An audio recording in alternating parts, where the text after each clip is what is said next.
Hello everyone, once again welcome to online video lectures in thermal engineering 2 subject. और आज के video lecture में हम लोग बात करेंगे ब्रेटॉन साइकिल के बारे में बात करेंगे बाबू कि ब्रेटॉन साइकिल क्या होता है, ब्रेटॉन साइकिल में कितने प्रोसेसेस होते हैं, कितने प्रोसेस का कंसिस्ट होता है। उसके बाद ब्रेटॉन साइकिल का हम लोग क्या करेंगे बाबू कि पीवी और टीएस डायग्राम भी ड्रॉ करने के लिए सीखेंगे। उसके बाद फाइनली हम ब्रेटॉन साइकिल का थर्मल इफिशिएंसी क्या करेंगे बाबू कैलकुलेट करेंगे। तो वीडियो बहुत ही इंपॉर्टेंट है और आज के वीडियो लेक्चर से आपको क्या होगा कि 6 मार्क्स का क्वेश्चन कंफर्म इस बार सेमेस्टर एग्जाम में आने वाले हैं। इसी से आपका ऑब्जेक्टिव क्वेश्चन भी कम से कम 2 क्वेश्चन जरूर इस बार रहने वाले हैं। अगर हम बात करें सेमेस्टर के अलावा कॉम्पिटिटिव एग्जाम्स का तो वहां भी इससे बहुत ही जमकर क्वेश्चन आते हैं, तो बहुत ही इंपॉर्टेंट है।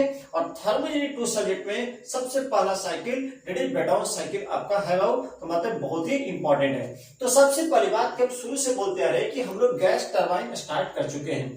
गैस टरबाइन क्या होता है, कैसे वर्क करता है, ये देखे थे क्या क्या कंपोनेंट्स होता है गैस टरबाइन इंजन में, ये भी हम बात कर चुके हैं।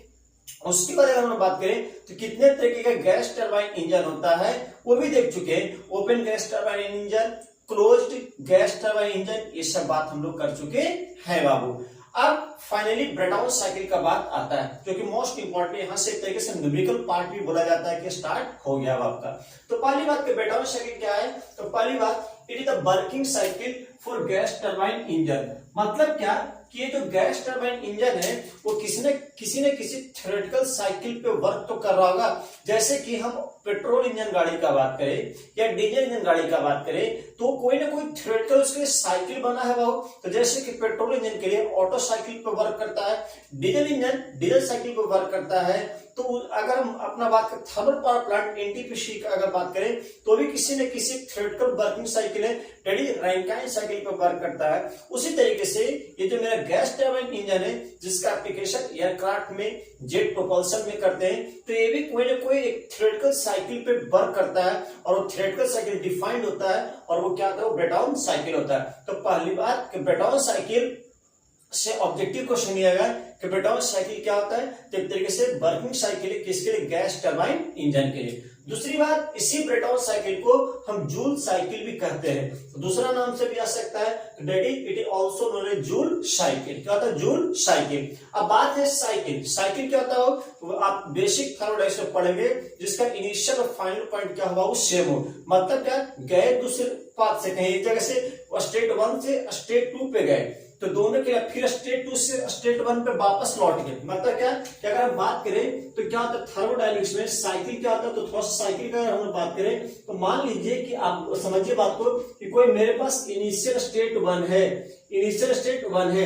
इस इनिशियल स्टेट 1 से हम कोई प्रोसेस कराकर दूसरे स्टेट में चले गए तो स्टेट नंबर 2 गए बाबू, और ये वापस हम क्या क्या स्टेट नंबर 1 पे आना चाह रहे हैं, तो उसी पाथ से ना आकर हम दूसरे पाथ से आगे तो एक तरीके से साइकिल का फॉर्मेशन कर रहा है। मतलब जब भी थर्मोडायनामिक साइकिल बनेगा तो इनिशियल और फाइनल स्टेट क्या होता है, सेम होता है, लेकिन जो प्रोसेस पाथ है वो क्या होगा, वो अलग होगा। मतलब अगर इसका नाम दे देते हैं 1A2 प्रोसेस और दूसरा क्या 2B1 प्रोसेस, क्या वो मतलब प्रोसेस इसमें 2 है, मतलब 1A2 और एक है 2B1। तो जब भी थर्मोडायनामिक साइकिल बनता है तो इसमें नंबर ऑफ प्रोसेसेस होता है, नंबर ऑफ प्रोसेसेस होता है। तो अगर हम ब्रेटॉन साइकिल का बात करें तो यहाँ पे टोटल 4 प्रोसेस होता है। मिली कितना प्रोसेस होता है, 4 प्रोसेस। कि 4 प्रोसेस कौन कौन होता है इसको समझने के लिए आपको वापस फिर से ब्लॉक डायग्राम पे आना पड़ेगा। Close turbine gas turbine, close cycle gas turbine पे आना पड़ेगा। तो वापस आते हैं कि कौन कौन सा कंपोनेंट था। तो जैसे कि प्रीवियस वीडियो लेक्चर में हम लोग क्लोज साइकिल गैस टरबाइन पढ़ा देते हैं, तो अगर ब्लॉक डायग्राम का बात करें तो एक क्या होता था, वो कंप्रेसर यूनिट होता था। एक क्या होता था, वो कंप्रेसर यूनिट होता था। दूसरा क्या था, वो हीटर था। क्या था, वो हीटर था। दूसरा क्या था, वो ये क्या जगह एक काम करिए हम शॉर्ट में लिखे सी मतलब क्या है, कंप्रेसर, और एक क्या था, वो हीटर था। ये ऑलरेडी हम लोग बात कर चुके हैं, क्या वो हीटर है। तीसरा कंपोनेंट क्या था, वो टरबाइन है। ये जो आपका जो कंप्रेसर टरबाइन है एक ही शाफ्ट पे क्या होता है, वो माउंटेड होता है। और टरबाइन यहाँ पे कोई पावर कंजम्पशन होगा बाबू, वो जनरेटर भी हो सकता है या कोई जिस मशीन को हमें मैकेनिकल मशीन को अगर ड्राइव कराना है तो हो सकता है। उसके बाद एक क्या था, कूलर था। क्या था, कूलर था। ये जो हीटर और कूलर एक तरीके से हीट एक्सचेंजर है। क्या वो हीट एक्सचेंजर है। अब समझिए क्या होता था, कंप्रेशन में क्या होता है, वर्किंग फ्लूइड का प्रेशर और टेम्परेचर क्या होता है बाबू, राइज करवाते हैं, मतलब कंप्रेस कराते हैं। क्या कहते हैं, कंप्रेस करते हैं। और यहाँ पे मानते हैं कि जितना भी प्रोसेस इसमें हो रहा है वो सभी रिवर्सेबल मानते हैं। क्या मानते हैं, रिवर्सेबल। आप बेसिक थर्मोडायनेमिक्स में रिवर्सेबल और इरिवर्सेबल आप पढ़े होंगे। सिंपल भाषा में अगर समझे बाबू तो रिवर्सेबल बोलेंगे, जैसे कि फ्रिक्शन मैकेनिक्स में क्या होता है, एक तरह से एनर्जी को अगर कोई कहीं भी अगर कोई मूवमेंट हो रहा है, रिलेटिव मोशन है, तो अगर फ्रिक्शन है और फ्रिक्शन मतलब क्या, कुछ एनर्जी का अगर लॉस होता है। उसी तरह से अगर कोई प्रोसेस अगर इरिवर्सेबल है तो एनर्जी का बहुत ज्यादा लॉस होता है। तो अगर प्रोसेस रिवर्सेबल है तो एनर्जी का कम से कम लॉस होता है। तो हमें क्या चाहिए, प्रोसेस क्या हो, रिवर्सेबल हो। प्रोसेस क्या हो, रिवर्सेबल है। तो थ्योरेटिकल साइकिल है, इसीलिए मानते हैं कि जितना भी प्रोसेस हो रहा है वो सभी क्या है, रिवर्सेबल है। दूसरी बात, आप कंप्रेसर में क्या करो, वर्किंग फ्लूइड के क्या करो, एक तरीके से वॉल्यूम क्या आती, क्या करें, कंप्रेस करें। इसका प्रेशर टेम्परेचर क्या हो रहा है, बढ़ रहा है। तो हम चाहते हैं कि इसका प्रेशर टेम्परेचर बढ़े। तो ऐसा नहीं कि प्रोसेस के दौरान प्रेशर टेम्परेचर बढ़े और ये बाहर से सराउंडिंग से कुछ हीट ट्रांसफर कर ले, तो हीट का क्या होगा, लॉस होगा।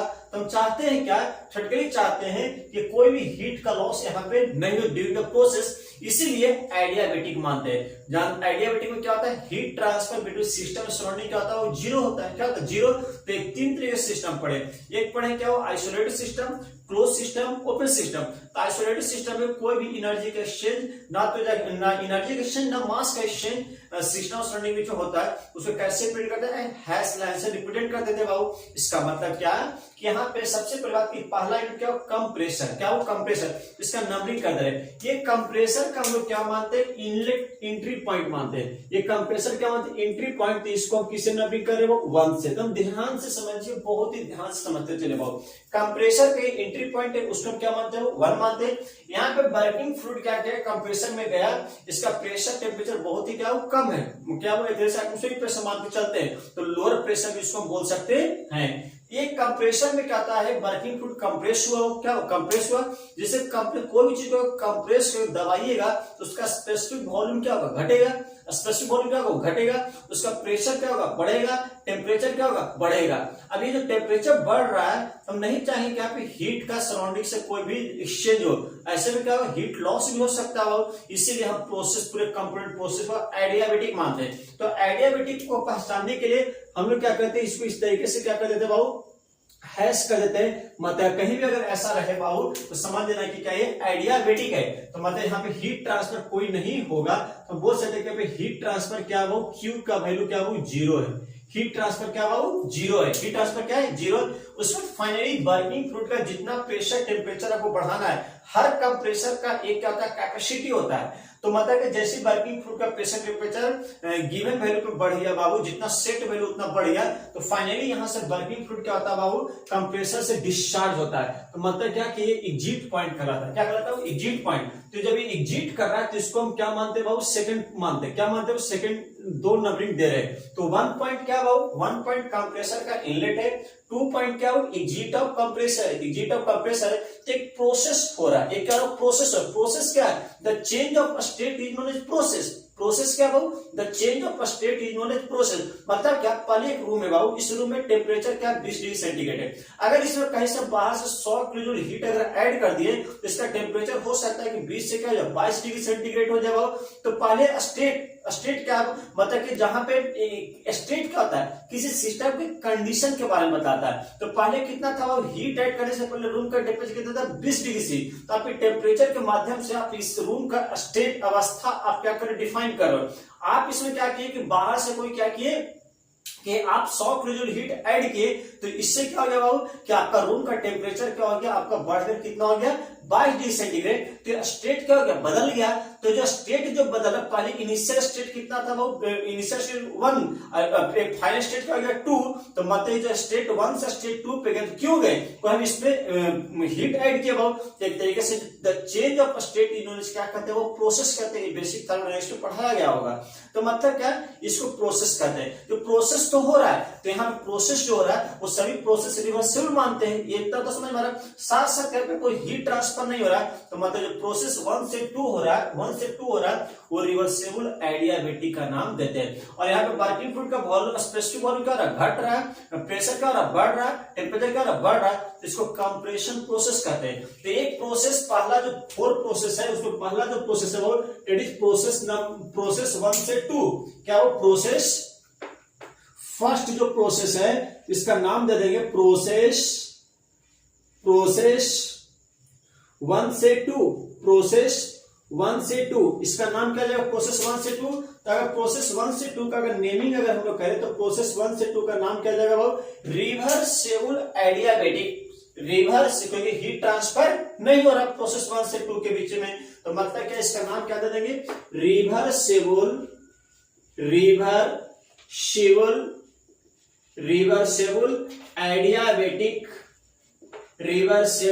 एडियाबेटिक। अब जानते हैं क्या कि कोई भी रिवर्सेबल एडियाबेटिक है मतलब उसमें एंट्रोपी क्या हो, कांस्टेंट। एंट्रोपी क्या, बहुत बड़ा टर्म है, बेसिक टर्म में पढ़ाएगा। तो इसी को रिवर्सेबल एडियाबेटिक का दूसरा नाम होता है एंट्रोपी कांस्टेंट, तो उसको आइसेंट्रोपिक। क्या होता है भाऊ, आइसेंट्रोपिक। मतलब क्या, रिवर्सेबल एडियाबेटिक का ही दूसरा नाम क्या हो, आइसेंट्रोपिक, जहां पे एंट्रोपी क्या हो, कांस्टेंट। तो रिवर्सेबल एडियाबेटिक क्या, कंप्रेशन, क्या नाम है इसका, कंप्रेशन प्रोसेस। क्या नाम है, compression process, reversible adiabatic compression process. क्या नाम है, रिवर्सेबल एडियाबेटिक कंप्रेशन प्रोसेस। तो प्रोसेस 1 से 2 का नाम क्या है, रिवर्सेबल एडियाबेटिक कंप्रेशन प्रोसेस, या कोई सिंपल बोलेगा कि प्रोसेस 1 से 2 का नाम आइसेंट्रोपिक कंप्रेशन प्रोसेस है। अब एक एक टर्म को समझिए, यहाँ पे एडियाबेटिक है, इसका मतलब हीट ट्रांसफर क्या हो, जीरो।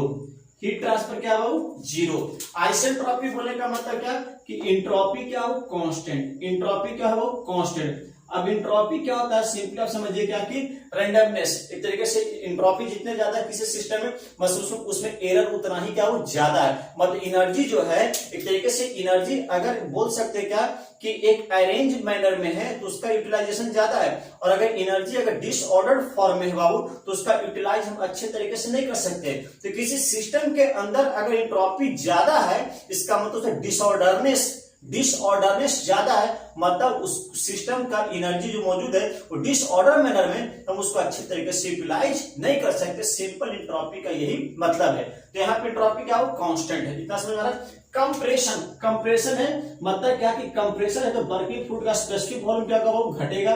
किसी चीज को दबाइए, कंप्रेस करें तो स्पेसिफिक वॉल्यूम घटेगा। प्रेशर क्या होगा, प्रेशर इसका क्या होगा, बढ़ेगा। प्रेशर क्या होगा, बढ़ेगा। टेम्परेचर क्या होगा, टेम्परेचर भी क्या होगा, इसका बढ़ेगा। टेम्परेचर क्या होगा, बढ़ेगा। तो अब देखिए कि प्रोसेस 1 से 2 जो कुछ भी हो रहा है वो सब बात हम लिख दिए कि लिख दिए बाबू, अच्छा ये तो हो रहा है, ठीक है। और अब आप जितना भी वर्किंग फ्लूइड को हम लोग क्या मानेंगे, आइडियल गैस मानते हैं। क्या मानते हैं, आइडियल गैस। तो थोड़ा सा और समझिए, जब आइडियल गैस मानेंगे तो पढ़ेंगे इक्वेशन, बहुत ही फेमस इक्वेशन है। क्या, थोड़ा समझना बात को कि पीवी इक्वल टू एमआरटी। क्या पढ़ेंगे बाबू, PV equal to MRT.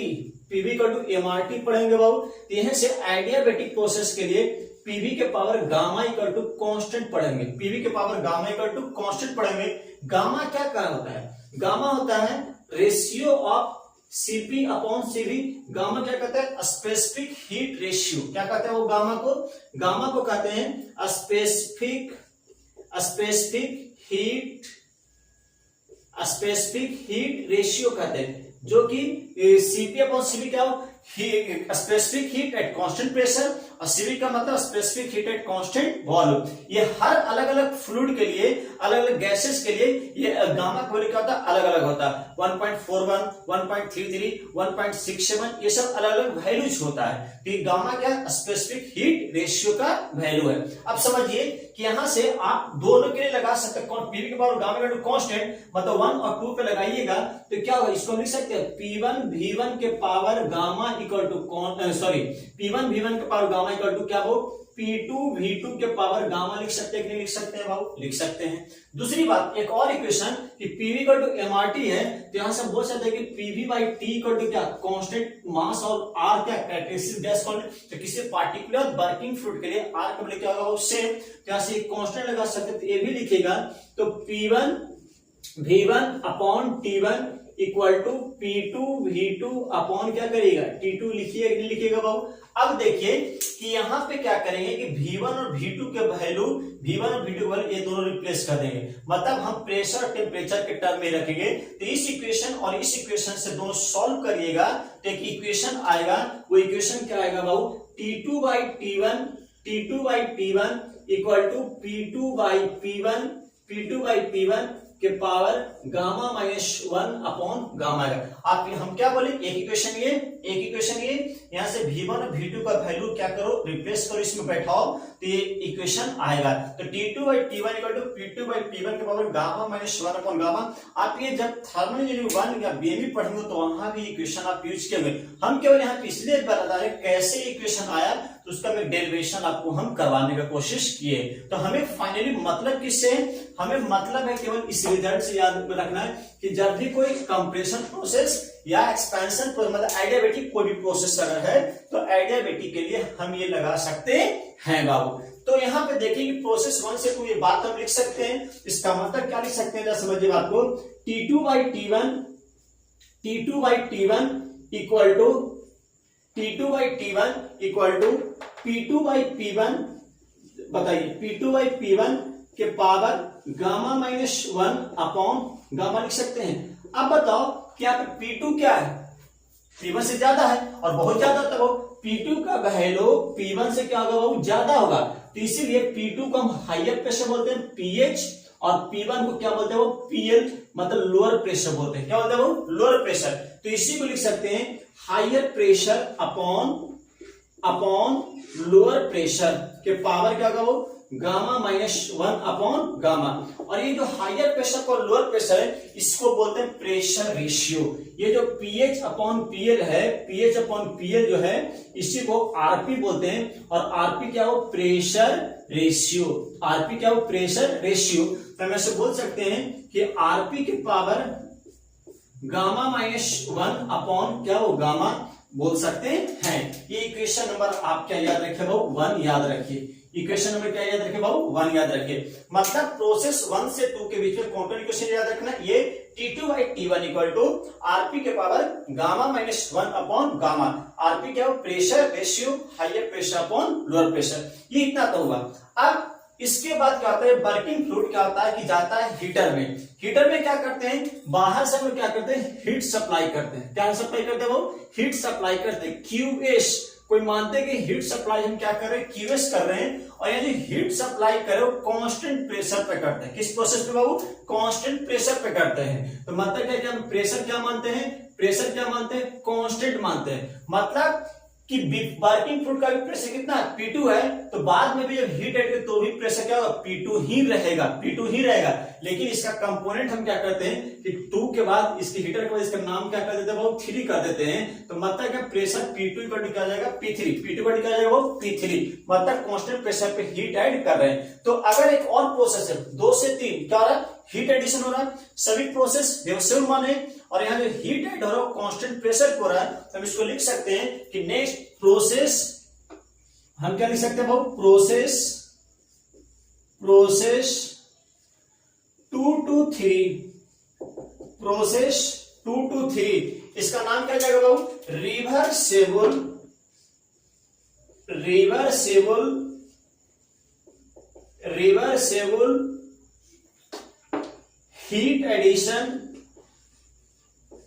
Heat add हो रहा है। तो reversible heat addition at constant pressure process.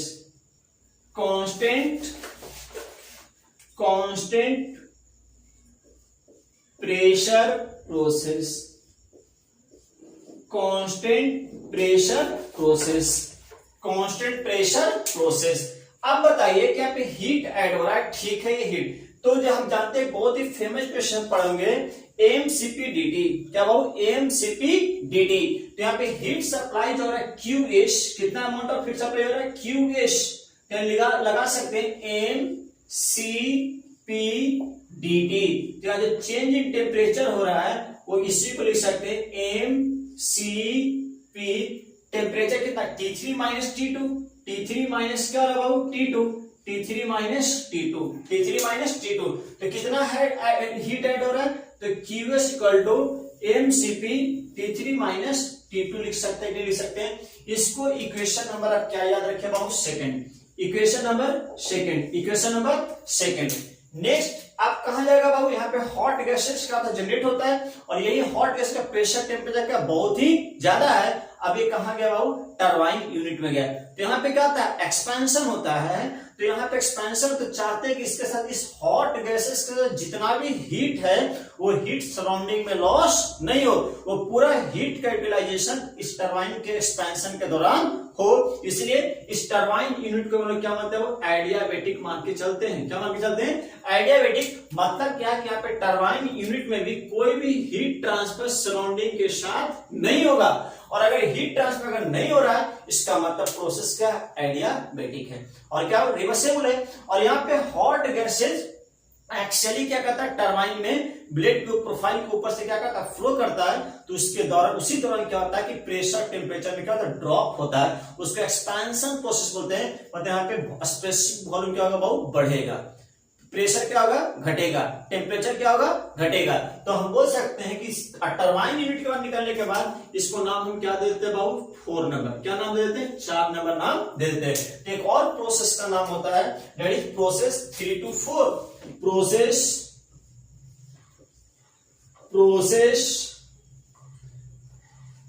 3 to 4, process 3 to 4 में क्या नाम हो जाएगा, तो नाम समझिए कैसे दिया जा रहा है बाबू, रिवर्सेबल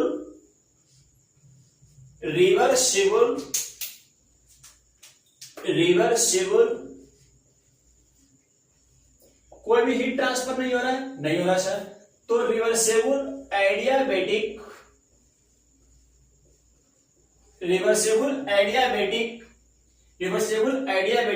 एक्सपेंशन हो रहा है।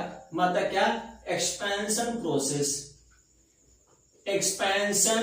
Process, reversible adiabatic expansion process. तो वही बात फिर से समझिए बात को, एडियाबेटिक हम, अच्छा, और यही रिवर्सेबल एडियाबेटिक है। तो इसको 1 मिनट और, इसी को क्या लिखते हैं, आइसेंट्रोपिक में लिख सकते हैं बाबू। इसका मतलब ब्रैकेट में लीजिए, लिख दे रहे isentropic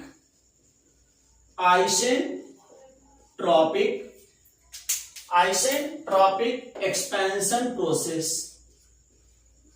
expansion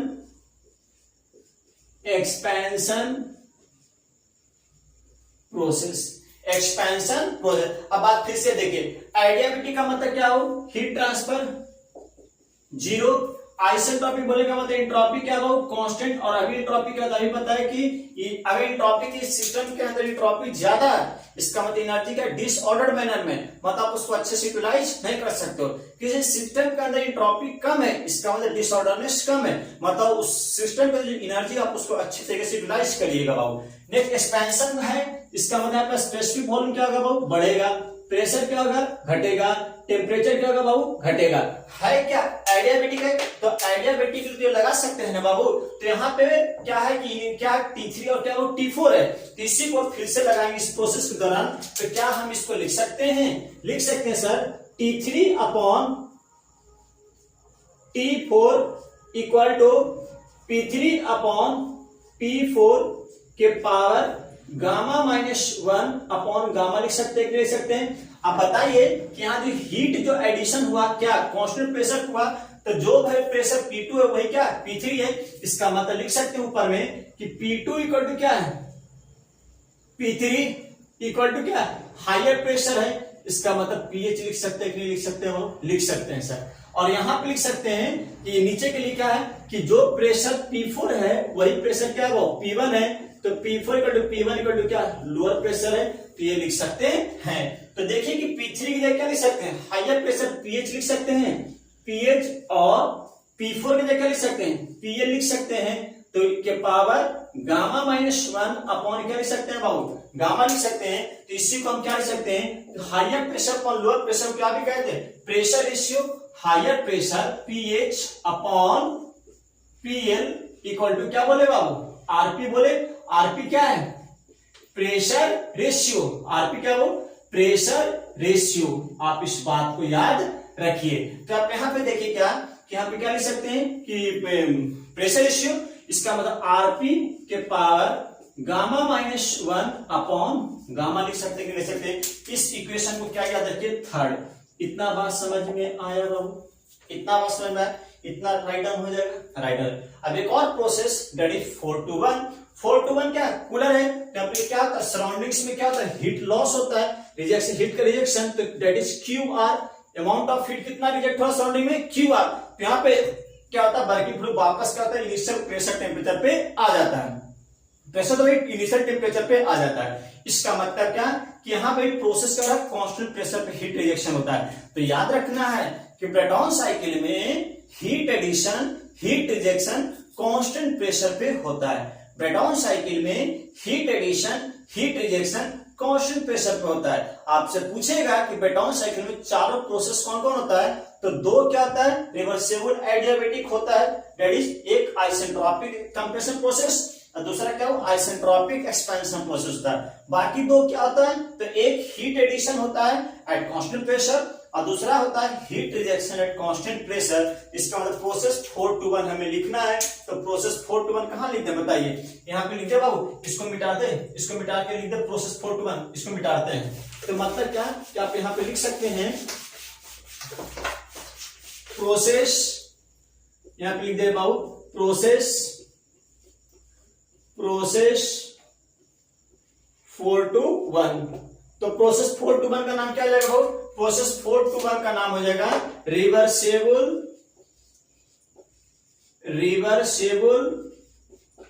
heat rejection, reversible heat rejection, reversible heat rejection eight constant pressure process नाम बोल रहे हैं, reversible heat rejection eight constant pressure process. तो मतलब क्या कि यहाँ पे भी हम बोलते कितना अमाउंट ऑफ हीट लॉस हो रहा है, QR। कितना हो रहा है, QR। तो यहाँ भी कांस्टेंट प्रेशर हो रहा है, तो आप क्या लिख सकते हैं, mCp/dT लिख सकते हैं कि लिख सकते हैं बाबू, लिख सकते हैं सर। तो आप यहाँ पे क्या लिख सकते हैं, mCp कितना, T4 - T1, कितना लिख सकते हो, T4 - T1। तो मतलब क्या, ये इक्वेशन नंबर क्या जाएगा बाबू, 4। इक्वेशन कितना जाएगा, 4। तो QR = mCp T4 - T1। तो ये टोटल ब्रेटॉन साइकिल कितना प्रोसेस बाबू, 4 प्रोसेस। कौन क्या होता है ये बात समझ में आ रहा है, ब्लॉक डायग्राम समझ में आ रहा है, आ रहा बात समझ में। तो अब आपको क्या करना है कि चारों प्रोसेस का नाम याद रखना है, प्रैक्टिस करना है। आपको क्या करना, प्रैक्टिस करना है। तो रफ पेज और कलम सामने रखिए, एक बार वीडियो देखे, लिखिए बढ़िया से, फिर दोबारा देखिए वीडियो, लिखिए बढ़िया से। कम से कम जो भी न्यूमेरिकल पार्ट होता है ना, उसमें 3 से 4 वीडियो देखा जाता है और उसको बढ़िया से रफ में लिखिए, याद करिए, तो अपने आप समझ में आएगा। डिफिकल्टी होगा लेकिन आपको मेहनत करना होगा, मेहनत से पीछे मत भागिए, क्योंकि और इसमें मेहनत एक बार समझ में आ जाएगा तो कोई बहुत ज्यादा दिक्कत नहीं होगा। बोले कि ये क्या बेसिक थर्मोडायनेमिक्स का पूरा कंप्लीट एप्लीकेशन है। बेसिक थर्म जो बच्चे पढ़ लिए उनको कोई दिक्कत नहीं हो रहा होगा, लेकिन कुछ बच्चे नहीं पढ़े बेसिक थर्मोडायनेमिक्स तो उनको थोड़ा डिफिकल्टीज हो रहा है। हम बेसिक थर्मोडायनेमिक्स भी हम पढ़ाएंगे और वो कोशिश रहेगा कि हम लाइव लेकर हम आपको बेसिक थर्मोडायनेमिक्स पढ़ाएं और बहुत जल्द हम बेसिक थर्मोडायनेमिक्स सब्जेक्ट का पूरा कंप्लीट लेक्चर हम क्या करेंगे, स्टार्ट करने वाले हैं। तब तक आप इसको बढ़िया से क्या करते हैं, लेकिन कोशिश रहेगा कि यहाँ भी कोई दिक्कत आपको नहीं होगा। कहीं भी कोई टर्म अगर रिलेट आ रहा होगा तो उसको हम जरूर एक्सप्लेन करें, जैसे कि अभी एक्सप्लेन किया T2/T1 = P2/P1 के पावर गामा -1 अपन गामा कैसे आया ये हम कोरिलेट किए, उसी तरह हर चीज को कोरिलेट कर हम बताएंगे। आप समझ आया। तो आज क्या करना है, इस वीडियो लेक्चर में केवल आपको चारों प्रोसेस का नाम याद रखना है। क्या है, चारों प्रोसेस का नाम याद रखना है। क्या होता है ये, तो मतलब कॉपी क्या करें, इसमें आपको मेहनत करना होगा बाबू, खुद कुछ मेहनत करना होगा। तो आगे इसको बढ़िया से लिखिए, वो चारों प्रोसेस जैसे लिखो, जैसे जो बात लिखा हो बताएं वो लिखिए, क्या टर्म है, आरपी क्या होते सब बोले हम वो लिखिए और उसके नीचे ब्लॉक डायग्राम बनाओ, ये ब्लॉक डायग्राम बनाओ। अब अगले वीडियो लेक्चर में क्या करेंगे कि इसका पीवी और टीएस डायग्राम ड्रॉ करने के लिए बताएंगे।